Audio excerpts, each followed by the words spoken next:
Hi hello నమస్తే welcome back to our channel. నేను మీ Vaishu. Cheating ఈ మధ్య కాలంలో ఆల్మోస్ట్ ప్రతి దగ్గర జరుగుతున్న చాలా ఈజీగా నార్మలైజ్ చేసేసిన ఒక పదం. కాకపోతే ఎమోషనల్ చీటింగ్ ఒకటి, ఫిజికల్ చీటింగ్ ఒకటి ఉంటుంది. ఏది డిఫరెన్స్ ఉంటుంది, ఏది ఎక్కువ హర్ట్ చేస్తుంది, దేనివల్ల ఎక్కువ ఇబ్బంది పడతారు, ఈ విషయం గురించి మాట్లాడడానికి ఈరోజు నాతో పాటు డాక్టర్ హరీష్ తెనేటి గారు ఉన్నారు, మోటివేషనల్ స్పీకర్. సార్తో మాట్లాడదాం. హలో స్వామి, నమస్తే. నమస్తే స్వామి, శరణమయ్యప్ప. ఓకే, సో చీటింగ్ ఈ మధ్య అయితే మొన్న ఒక 3 days నుంచి ఫుల్ ట్రెండింగ్ టాపిక్ అది. ఎందుకంటే వరల్డ్ కప్ ఛాంపియన్ ఒక ఆవిడ, సో అలా జరిగిపోయింది. చీటింగ్ అనేది firstly will they choose to do it, ఆ సిచ్యువేషన్స్ వల్ల అలా జరిగిపోయిందని చెప్పి కప్పిపుచ్చుకునే అవకాశం ఉంటుందా వాళ్ళకి ఎవరికైనా? చీటింగ్ ఎప్పుడు ఇంటెన్షనల్, చీటింగ్ ఎప్పుడు బై మిస్టేక్ చీట్ అవ్వదు. ఓకే, తెలిసి దాని కాన్సిక్వెన్సెస్ ఆలోచించరు, బట్ తెలుసు తప్పు చేస్తున్నామని తెలుస్తుంది. ఇది సత్యం, ఎవరు అనుకున్నా అనుకోకపోయినా తెలిసే చేస్తారు. ఆ నిమిషానికి తెలిసే చేస్తారు. ఆ నిమిషానికి కంట్రోల్ చేసుకోలేకో లేకపోతే వాళ్ళకి ఏదో ఆశలుండో చేసినా చీటింగ్ ఈజ్ చీటింగ్. అది ఇంటెన్షనలే. ఒక రోజు చీటింగ్, రెండో రోజు నువ్వు ధైర్యంగా వచ్చి మొహం మీద చెప్పలేకపోతే అది నిజమైన మోసం. చీట్ చేసావు, నెక్స్ట్ టైం చేయలేను, నాకు అది ఎందుకు అయిపోయింది, నేను I don't want to do it and you punish me what ever way, I'm ready for it is different. Okay, but cheat చేస్తూ దాన్ని కవర్ చేస్తూ దొరికిన తర్వాత నాకు అదేదో బై మిస్టేక్ అయిపోయింది ఈజ్ రాంగ్ ఆల్వేస్. ఓకే, అది ఎలాంటి ఎగ్జాంపుల్ తీసుకున్నా సరే, జనరల్గా చీటింగ్ చేసే మనస్తత్వం ఉన్నవాళ్ళు ఎమోషనల్లీ అన్మెట్ నీడ్స్ అంటాము. అన్మెట్ నీడ్స్ కానీ లేకపోతే డిసోనెన్స్, ఎమోషనల్ డిసోనెన్స్ అని 2 కారణాలు కలవనప్పుడు ఎమోషనల్ డిసోనెన్స్ వచ్చి ఒక లాజిక్ మ్యాచ్ కాకపోతే వాళ్ళకి ఎమోషనల్ డిస్టర్బ్ అవుతారు. అండ్ దానికి మన మైండ్ ఆల్వేస్ కారణాలు చూపిస్తుంది. నేను ఇలా చేయడానికి గల కారణం అలా అన్నట్టుగా జరిగింది కాబట్టి ఇలా చేశాను అని చూపిస్తారు. ఇది జనరల్గా అన్ని చోట్ల ఉంటుంది. ఒకడు హెల్మెట్ లేకుండా దొరికాడు, ఓకే, పోలీసు చలాన్ రాస్తుంటే రోడ్లన్నీ బాగున్నాయా, రోడ్లు ఏం చేస్తున్నారు మరి మీరు, ఇట్లా వేస్తారా ఏదో అన్న. రోడ్లు బాగాలేకపోవడానికి నీ హెల్మెట్ వేసుకోవడానికి సంబంధం లేదు. దిస్ ఈజ్ రాంగ్, అది రాంగ్. రోడ్లు బాగాలేవు ఈజ్ రాంగ్. సో ఈ రెండింటిని మనం కలపలేము ఎట్లాగో. అలాగే నీకు మీ హస్బెండో వైఫో నీకు సరిగ్గా చూసుకోకపోయి ఉండొచ్చు, నీతో చాలా రూడ్గా బిహేవ్ చేసి ఉండొచ్చు, కొట్టుండొచ్చు, తిట్టుండొచ్చు, ఏదైనా అవ్వచ్చు, కానీ నువ్వు తప్పు చేసే హక్కు లేదు. సో ఈ 2 ఆర్ డిఫరెంట్. చాలామంది చీట్ చేసేవాళ్ళు ఇంటికి వెళ్తే నా పిల్లంతో నేను భరించలేక నేను ఇంకా ఆఫీస్లో ఒక రిలేషన్షిప్ పెట్టుకున్నా అని చెప్పేవాళ్ళు ఉన్నారు. సో నేను అంటాను, ఓకే, ఇంట్లో భరించలేకపోతున్నావు కదా, అది ఎండ్ అప్, అది క్లోజ్ ఇట్, దెన్ గో. అక్కడ వదిలేసి అది మొత్తం క్లియర్ చేసేసుకుని డైవర్సో లేకపోతే చెప్పేసో లేకపోతే ఎండ్ చేసేసుకుని దెన్ మూవ్ ఆన్. అది కరెక్ట్. అదే నువ్వు ఇక్కడ చీట్ చేసేసి దొరికినప్పుడు చూద్దాంలే అనుకుంటే చీట్ చేసినట్టే. ఓకే, చాలా చాలా ఇంపార్టెంట్. ఇందులో ఫస్ట్ జరిగేది, ఒకసారి ఎమోషనల్గా మనం ఎవరైనా చీటింగ్ చేస్తున్నాము అంటే ఎనార్మస్ అమౌంట్ ఆఫ్ చాలా డిస్ట్రస్ట్ డెవలప్ అయిపోతుంది. డిస్ట్రస్ట్ వల్ల ఏమవుతుందంటే, నేను చాలా నమ్మాను, ఆ నమ్మకం పోయింది అనే వెలితి యూ కెనాట్ సాల్వ్ ఇట్. ఎవరికి కూడా అలా నన్ను వాడుకోబడ్డాను, నేను చీట్ చేయబడ్డాను అని తెలిస్తే అది తట్టుకోలేని బాధ. అది నువ్వు ఎన్ని మాటలు చెప్పినా ఎంత కవర్ చేసినా సెట్ కాదు. మళ్ళీ ఆ నమ్మకాన్ని అసలు రాలేం. నమ్మకం అయితే తిరిగి రాదు.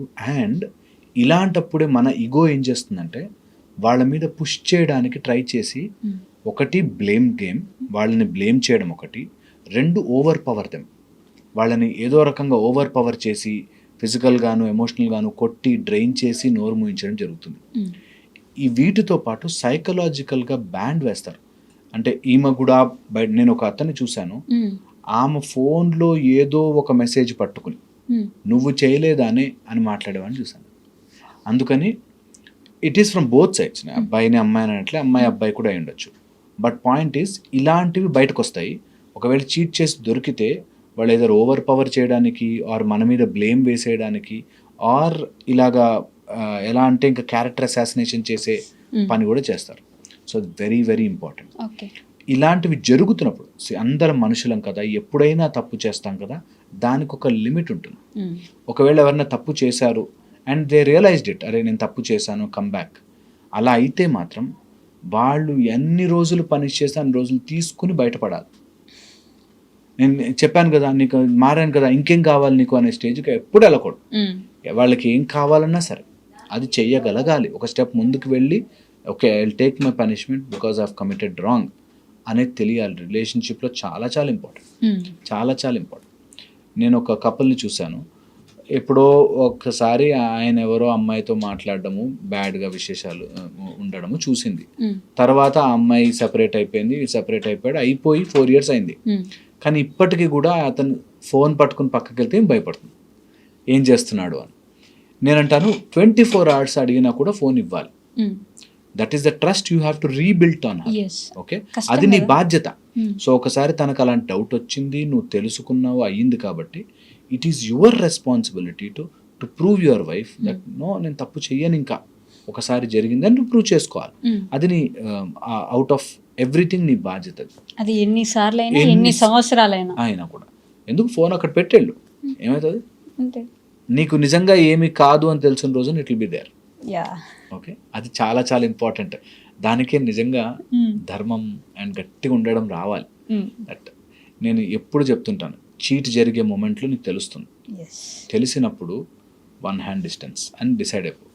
నేను చాలా మందిని కపుల్స్ని కౌన్సిలింగ్ చేసినప్పుడు మీరు నమ్మరు, నా దగ్గరకు వచ్చేవాళ్ళు ఇలాంటి అమ్మాయి అలాంటి పని చేసిందా అనిపిస్తుంది, ఇలాంటి వ్యక్తి అలాంటి మాట మాట్లాడా అనిపిస్తుంది, అబ్బాయి కానీ అమ్మాయి కానీ.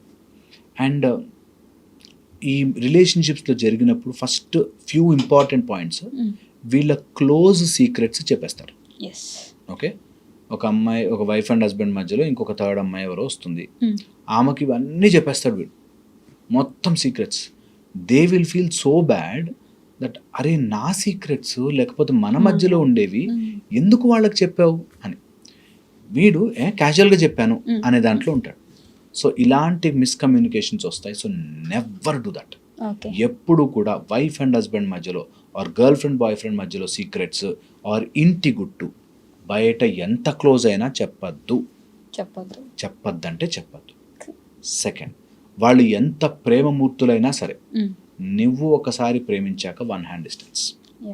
నువ్వు ఏదన్నా కానీ ఆఫీస్లో నిజంగానే అత్యద్భుతమైన అమ్మాయో అబ్బాయి ఉన్నా, నాకు పెళ్ళైంది బాస్, ఎంతైనా నేను అడ్మైర్, బ్యూటిఫుల్, చాలా బాగుంటుంది, చాలా బాగుంటాడు, అడ్మైర్, ఏదున్నా సరే 1 hand distance.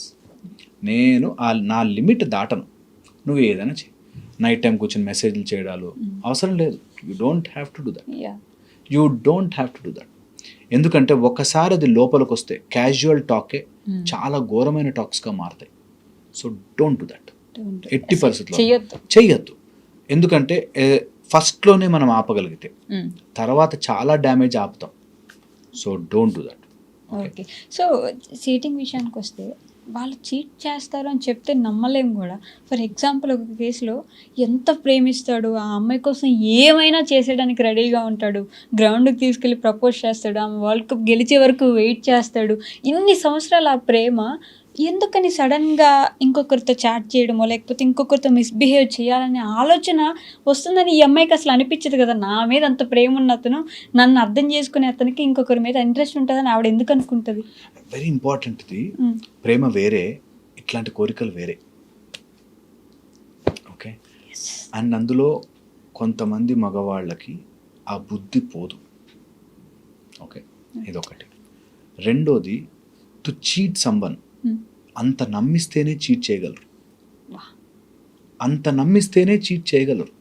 నమ్మకంగా ఉంటుంది, నా ఫోన్ చెక్ చేయదు అన్నప్పుడే అలాంటి పనులు చేసే ఛాన్సెస్ ఎక్కువ పెరుగుతాయి.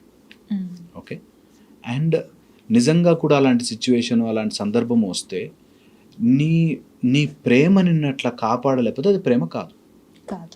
అది ప్రేమ కాదు. ఏదో సమ్ ప్రొజెక్షన్, ఏదో అలా ఉండాలి అని అనుకుని సినిమాటిక్గా చూసుకోవడం తప్పితే నిజం ప్రేమ ఉన్నవాడికి ఆమె తప్ప ఈ ప్రపంచంలో ఇంకోళ్ళు కనిపించరు. నేను హ్యావ్ సీన్ దట్. ట్రూ లవ్లో ఉన్నవాడు ఎంతమంది అమ్మాయిలు అలా తిరుగుతున్నా డజంట్ మ్యాటర్, ఇంకొక హ్యూమన్ బీయింగ్ అంతే. ఇది నిజం. అది రియల్ ప్రేమకు ఉండే గొప్పతనం అది. అండ్ నేను ఎప్పుడు అంటుంటాను కదా, ప్రేమ ఉన్న చోట నీకు నమ్మకం ఉండాలని కానీ, లేకపోతే ప్రేమ ఉన్న చోట మోసం జరగదు అని కానీ లేదు. ప్రేమ హ్యాజ్ ఇట్స్ ఓన్ ప్లేస్. ఇవన్నీ జరిగే ఛాన్సులు ఉంటాయి. ఓకే. నేను చూశాను ఒక అబ్బాయిని, నిజంగా అమ్మాయి అంటే ప్రేమ, Hmm. కానీ వాడికి ఉన్న ఫైనాన్షియల్ సిచ్యువేషన్లో ఆమె దగ్గర నుంచి గోల్డ్ తీసుకెళ్ళాడు, డబ్బులు తీసుకెళ్ళాడు, నాకు ఇష్టమే నేను అంటే అంటాడు. ఓకే. కానీ ఆమె మొత్తం మోసపోయింది, ఉన్న డబ్బులన్నీ పోయి, వాడు రికవర్ అయ్యే స్టేజ్లో కూడా లేడు. ఇష్టపడ్డాను సార్, ఏం చేయాలంటాడు.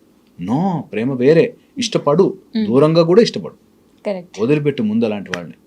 ఎందుకంటే ఇంట్లోంచి డబ్బు తెచ్చేసింది, బంగారం ఉంటే బంగారం ఇచ్చేసింది, వాడు ఇంకా కూడా అదేదో యాప్స్లో పెట్టేసేసి డబ్బులు వచ్చేస్తాయి. ప్రేమిస్తున్నా సార్, ఏం చేయాలి సార్, సపోర్ట్ చేయాలి కదా అంటే, అదేం support, should not do that. అక్కడే నువ్వు యాజ్ ఎ పర్సన్ నించోగలగాలి. అండ్ గాడ్ అలాంటి ప్లేస్తోనే చెక్ చేస్తాడు అనిపిస్తుంది నాకు, that where you are vulnerable, అక్కడ కొడతాడేసి నువ్వు నిజంగా కూడా నిలబడగలవా. నీకు అలాంటి సందర్భం వస్తే, అలాంటి తప్పుడు పని ఏంటి, నా బాయ్ ఫ్రెండ్, నా గర్ల్ ఫ్రెండ్ డ్రగ్స్లోనో లేకపోతే బెట్టింగ్ యాప్స్లోనో లేకపోతే ఇంకోటి దేంట్లోనో వ్యసనాల్లోనో పడిపోతే, I will not do this. నాకు నీ మీద చాలా ప్రేమ ఉంది, doesn't mean that I will support your non sense అనేది నిల్చోగలగాలి. ప్రేమ ప్రేమ అనే పేరుతో వీక్ అయిపోకూడదు. కౌరవులకి వాళ్ళ తల్లిదండ్రులు చేసినట్టుగా ఒప్పుకూడదు.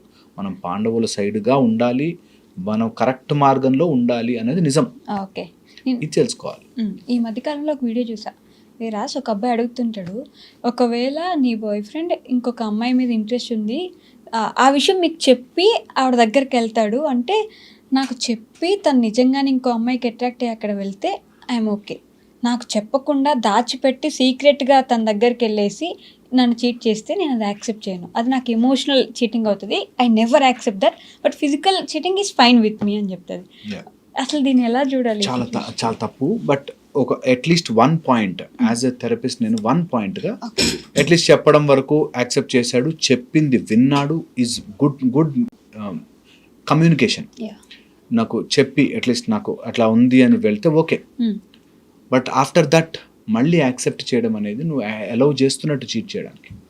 So should never do that. నేను ఇంకా దాన్ని ఇంకా పాలిష్డ్ వేలో చెప్తాను. నా కొడుకు నాతో చెప్పెళ్ళి తాగుతాడు, చెప్పకుండా తాగితే నాకు నచ్చదు సార్, కానీ చెప్పెళ్ళి తాగుతాను, తాగుడు అలవాటే, బ్యాడ్ హ్యాబిటే. ఇంకో అమ్మాయి దగ్గరికి నేను చెప్పెళ్తాడు అంటే తప్పే, అది ఎలాగైనా అందుకే మనకి క్లారిటీ ఆఫ్ కాన్సెప్ట్ ఉంటే ఇవి తెలుస్తాయి మనకి. అలా చేయను అలాంటి పని, నేను దట్ ఈస్ రాంగ్. నువ్వు అది ఎంత పాలిష్డ్గా ఎంత చెప్పినా, నేను ఒక అతన్ని చూశాను, పాలిటిక్స్లో ఉంటాడు, పాలిటిక్స్లో ఉంటే ఇట్లాంటివన్నీ తప్పవు నాకు అన్నాడు. తప్పవు కాదు, తప్పుతాయి. పాలిటిక్స్ బిజినెస్లో మాకు అప్పుడప్పుడు వెళ్ళి తాగాల్సి వస్తుంది, సోషల్ డ్రింకింగ్ అవును తప్పు. చాలా మంది ఇంటికి వచ్చి అదే చెప్తారు, తప్పులేదమ్మా తాగాల్సి వస్తుంది అవి అండ్ తప్పు. నేను అదే అంటాను, నువ్వు వెన్ యూ డిసైడ్, నువ్వు దాని మీద నిలబడి చూడు, దానిలో ఉండే మజానే వేరు. నువ్వు ఎంతమంది ఉన్నా సరే చుట్టూ, యూ విల్ స్టే. అలా ఉన్నవాడి దగ్గరికి నిజమైన మనుషులు, నిజమైన ప్రేమ, నిజమైన లైఫ్ వస్తుంది. లేకపోతే అందరూ దొంగలే తగులుతారు. ఎప్పుడైనా వెళ్ళి తాగుతాం, అలాంటప్పుడు తాగాల్సి వస్తుంది. ఆ వీక్ పరిస్థితుల్లో no way, should never do that. కట్టుబడి ఉండాల్సిందే. నిజంగా ఒక ఆపర్చునిటీ దానివల్ల పోతే పోనివ్వుగాక, అదే ధర్మాన్ని పట్టుకుని నిలబడ్డం అంటే. ఒక్కోసారి ఒక ఆపర్చునిటీ పోతుంది, ఒక్కోసారి ఒకళ్ళు ఎవరో మనం మెచ్చుకోకపోవచ్చు, అదే నువ్వేంట్రా ఇట్లా ఇంట్లో కూర్చుని ఉంటావా, ఎప్పుడు నువ్వు పార్టీ కూడా ఎంజాయ్ చేయమని, చేయను బాస్, నాకు వద్దే అలాంటి పార్టీ అని చెప్పగలగాలి. అప్పుడు నేను నిజంగా చూశాను ఇట్లాంటి వాళ్ళని, విచ్ అంటే గర్వంగా అనిపిస్తుంది కొంతమందిని చూస్తే, దట్ నేను అలాంటి పని చేయలేను, బస్ చేయలేను. అలానే వీక్గా కూర్చోరు, దే విల్ గ్రో, వాళ్ళకంటే చాలా పెద్దగా ఎదుగుతారు. అలాంటి వాళ్ళు ఇంపార్టెంట్. నేను ఆ పని చేయను కాబట్టి నోరు మూసుకుని ఇంట్లో కూర్చుంటాను కాదు, ఆ పని చేయకపోయినా గ్రోత్ ఆగకూడదు. కానీ ధర్మం కోసం నిలబడ్డ వాళ్ళందరూ ఎదుగుతారా అంటే ఎదగరు. ఇప్పుడు ఆయన కర్ణుడు, ధర్మం అంటే ఆయనకు తెలిసిన ధర్మం ఏంటి, నన్ను ఏవి లేనప్పుడు నన్ను సపోర్ట్ చేశాడు దుర్యోధనుడు, సో నేను ఏదేమైనా సరే ఆయన చుట్టూ ఆయన దగ్గర నిలబడతా, ఆయనకు తెలిసిన ధర్మం అదే కదా. మరి ఆయనే ది బ్యాడెస్ట్ పర్సన్, అసలు నిజానికి తెలిస్తే ఆయన మోస్ట్ బ్యాడెస్ట్ పర్సన్, అసలు చాలా చెడ్డవాడిగా ఉంటాడు, కానీ బయట పాపం సినిమాల ప్రభావం వల్ల కొంచెం మంచివాడని పేరు వచ్చింది, కానీ బేసిక్గా ఆయన మంచోడు, ఆయన దాన గుణానికి కానీ ఆయనకని. ఆయన ధర్మం వైపు నిలబడ్డా కూడా ఆయన ఎందుకని గుర్తున్నాడుగా, ఇంత గుర్తున్నాడుగా. ఓకే అందుకనే అంటే అట్లీస్ట్ ఇన్ గుడ్ బుక్స్ దానకర్ణుడు, కర్ణుడు ఏదన్నా అనుకుంటే ఇస్తాడు. కర్ణుడిది ఒక సాఫ్ట్ కార్నర్ అందరికీ రన్ అవుతుంటుంది. అని జరిగిన అన్యాయం అనే ఒక సాఫ్ట్ కార్నర్ రన్ అవుతుంటుంది.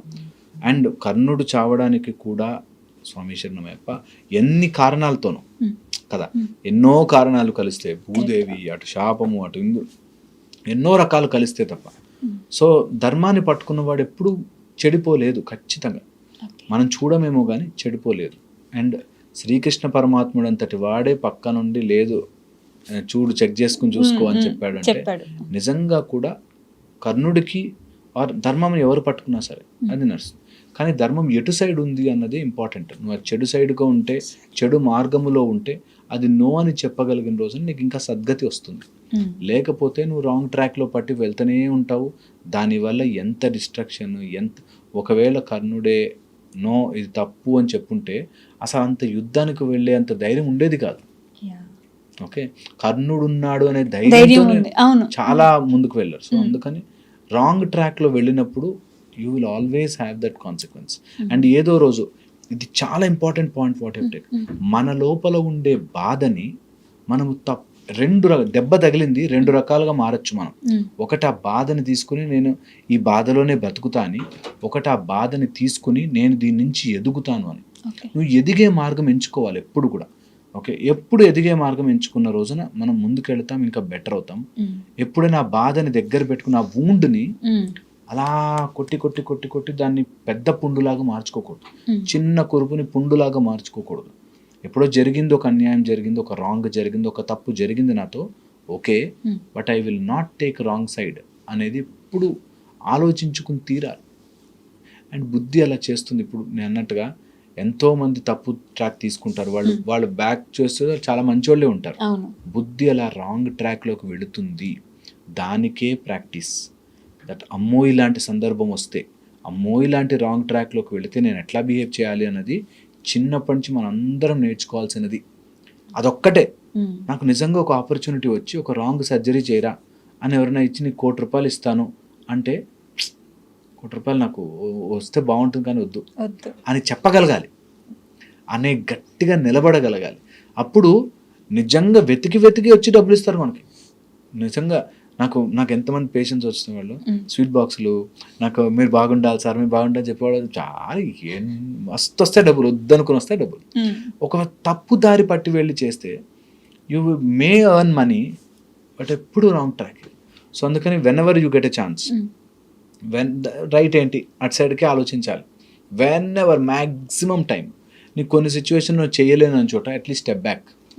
ఏదైనా నేను చేయలేకపోతున్నాను, నా పరిస్థితి బాగాలేదు, ఇది మనము ఇన్హరెంట్గా రావాలి. వస్తే చీట్ చెయ్యాలి అనే ఒక మెంటాలిటీ నుంచి బయటపడతాం. చీట్ చేశానా, తప్పు చేశానా, సర్లే కవర్ చేసుకుందామని అనేది రాదు. సో ఇది everyone should know. Okay, thank you so much.